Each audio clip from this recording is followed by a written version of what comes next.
Iran Israel যুদ্ধ চলছে, যুদ্ধ থামার কোনো লক্ষণ দেখা যাচ্ছে না। যদিও ইরান আমেরিকার প্রেসিডেন্টের ওপরে একটা আহ্বান জানিয়েছেন যুদ্ধবিরতির, সেই আহ্বানে মনে হচ্ছে যে এখন পর্যন্ত যুদ্ধের যে অবস্থান, সেই অবস্থানে ইরান বেশি ক্ষতিগ্রস্ত হয়েছে। ইরানের রাষ্ট্রীয় টেলিভিশন, রাষ্ট্রীয় রেডিও সমস্ত কিছুই আক্রমণের শিকার হয়েছে এবং ইরানের নতুন সেনা প্রধানও নিহত হয়েছেন এমন দাবি করেছে ইসরায়েল কর্তৃপক্ষ।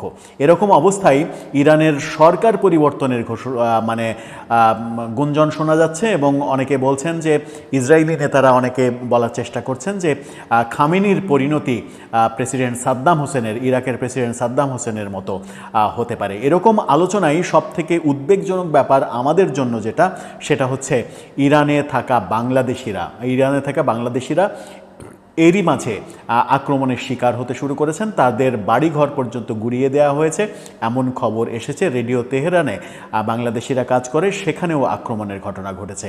কি হচ্ছে, বাংলাদেশিরা আদৌ ইরানে নিরাপদ এই মুহূর্তে, সেই আলোচনা করার চেষ্টা করব এই ভিডিওতে। থাকবেন পলিটিক্স টিভির নিয়মিত আয়োজনে।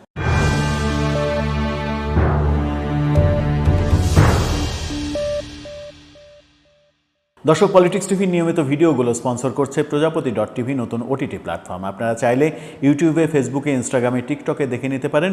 ডেসক্রিপশন বক্সে লিঙ্ক দেওয়া থাকবে, সেখান থেকেও আপনারা দেখে নিতে পারেন প্রজাপতির কার্যক্রম। চলে যাচ্ছি মূল ভিডিওতে। বলছিলাম, ইরান ইসরায়েল যুদ্ধে বাংলাদেশিরা পর্যন্ত আক্রমণের শিকার হয়েছে। গণমাধ্যম যেটা বলছে, গণমাধ্যমের ফটোকার্ডটা আপনারা দেখে নিতে পারেন। ইরানে বাংলাদেশ দূতাবাসের কর্মকর্তার বাসায় ইসরায়েলের হামলা, এমন শিরোনাম করেছে দৈনিক কালবেলা। এছাড়া বিবিসি যেটা জানানোর চেষ্টা করছে সেটা হচ্ছে যে আমার বাসা পুরোপুরি গুড়িয়ে দিয়েছে, বিবিসিকে বলেছেন তেহরানে বাংলাদেশ দূতাবাসের কর্মকর্তা। তার মানে হচ্ছে যে বাংলাদেশিরাও রক্ষা পাচ্ছে না। শুধুমাত্র তেহরানেই 400 বাংলাদেশি রয়েছে, তাদেরকে সরিয়ে নেওয়ার বন্দোবস্ত চলছে এমনটাও বলা হচ্ছে। ব্যাংকিং চ্যানেল বন্ধ বাংলাদেশের সঙ্গে এই মুহূর্তে, ইরানের ব্যাংকিং চ্যানেল বন্ধ, এই কারণে তাদের সাহায্য সহযোগিতাও পাঠানো যাচ্ছে না। সব মিলিয়ে মারাত্মক অবস্থার সৃষ্টি হয়েছে। ইরানে বাংলাদেশিরা চিৎকার চেঁচামেচি করছেন, আমাদেরকে বাঁচান, আমাদের জীবন বাঁচান, এমন অবস্থা তৈরি হয়েছে। কি বলছে বিবিসি? বিবিসি বলছে ইরানের রাজধানী তেহরানে সোমবার ইসরায়েলের হামলায় সেখানকার বাংলাদেশ দূতাবাসে কর্মরত কর্মকর্তাদের বাসভবনও আক্রান্ত হয়েছে। এর মধ্যে অন্তত একজন কর্মকর্তার বাড়িঘর ব্যাপকভাবে ক্ষতিগ্রস্ত হয়েছে বলে জানা গেছে। তবে হামলায় ওই কর্মকর্তা বাড়িতে না থাকায় প্রাণে বেঁচে গেছেন। তখন তিনি বাড়িতে ছিলেন না, তার বাড়ি ভস্মীভূত হয়েছে।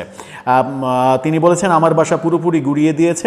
বিবিসি বাংলাকে বলেছেন ওয়ালিদ ইসলাম, দূতাবাস কর্মকর্তা। তেহরানে বাংলাদেশ দূতাবাসের কর্মকর্তারা মূলত জর্ডান নামের একটি এলাকায় বসবাস করেন, যেটি পড়েছে তেহরানের 3 নম্বর জেলায়।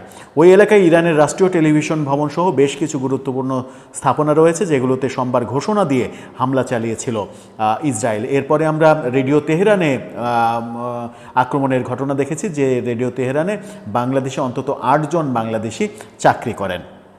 এরপরে বিবিসি যেটা বলছে সেটা হচ্ছে যে আমাদের আশেপাশে এখন আর কিছুই নাই, কেবল কূটনীতিকদের কয়েকটি বাড়ি টিকে আছে, কিন্তু আশেপাশে কিছুই নাই বলেছেন ইরানি দূতাবাসের ফার্স্ট সেক্রেটারি ওয়ালিদ ইসলাম।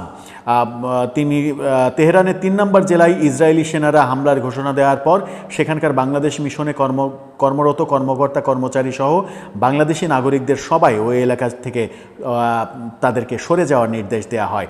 এরপর তেহরানে অবস্থিত বাংলাদেশের দূতাবাস কমপ্লেক্স ছেড়ে সেখান থেকে চলে যান কর্মীরা। যদিও বর্তমানে তেহরানের জন্য তারা তেহরানের অন্য এলাকায় অবস্থান করছেন, কিন্তু ইসরায়েলি হামলার ব্যাপ্তি ক্রমেই বাড়তে থাকায় এখন নাগরিকদের তেহরানের বাইরে সরিয়ে নেওয়ার পরিকল্পনা করছে পররাষ্ট্র মন্ত্রণালয়, এমনটাই পররাষ্ট্র মন্ত্রণালয় থেকে জানানো হয়েছে।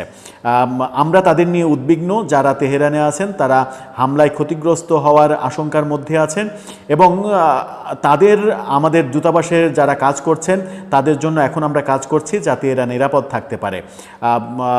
ঢাকায় সংবাদ সম্মেলনে ভারপ্রাপ্ত পররাষ্ট্র সচিব এমনটা জানিয়েছেন। তেহরানে বাংলাদেশে যে 400-র মতো বাংলাদেশি রয়েছেন তারা সবাই অখ্যাত রয়েছেন বলে, অর্থাৎ তারা এখনও আক্রান্ত হননি, ফিজিক্যালি আক্রান্ত হননি, এমনটা দাবি করেছেন পররাষ্ট্র সচিব, ভারপ্রাপ্ত পররাষ্ট্র সচিব। এদিকে অনেকেই ফোন দিয়ে কান্নাকাটি করছেন, বলছেন এখানকার পরিস্থিতি ভালো নেই, আমাদের বাঁচান। বিবিসি বাংলাকে বলেছেন ওয়ালিদ ইসলাম। তেহরানের বাইরেও কিছু কিছু শহরে আক্রমণের ঘটনা ঘটেছে, ফলে সেসব জায়গা থেকে অনেকে যোগাযোগ করে নিরাপদ স্থানে সরিয়ে নেওয়ার জন্য আকুতি জানাচ্ছেন কর্মকর্তাদের। যেমন বন্দর আব্বাসে হামলার ঘটনা ঘটেছে, সেখানকার পরিস্থিতি আরও খারাপ, ফলে ওই এলাকা থেকেও অনেকে ফোন দিচ্ছেন আর কান্নাকাটি করছেন। এই আর্তনাদ আসলে সহ্য করা যায় না, এমনটাই ওয়ালিদ ইসলাম জানিয়েছেন। সব মিলিয়ে ইরানে বাংলাদেশিদের অবস্থা খুবই শোচনীয়।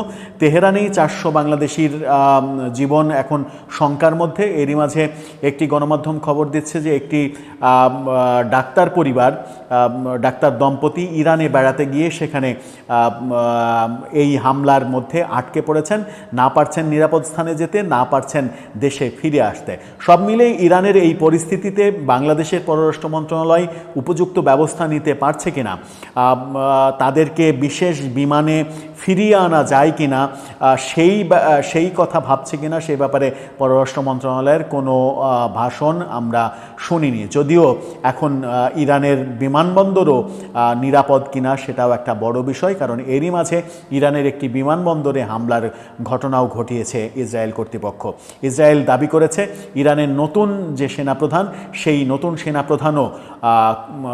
সেনাপ্রধানকেও তারা হত্যা করেছে, এমন দাবি করছে। সব মিলিয়ে ইসরায়েলি বীভৎস হামলার মুখে ইরানে বাংলাদেশিদের অবস্থা খুবই সংকটাপন্ন। এই মুহূর্তে প্রয়োজন বাংলাদেশ সরকারের বিশেষ ব্যবস্থা করা, সেটি বাংলাদেশের এই সরকার কতটা করতে পারছে সেটাই এখন দেখার বিষয়। দর্শক, আপনার মন্তব্য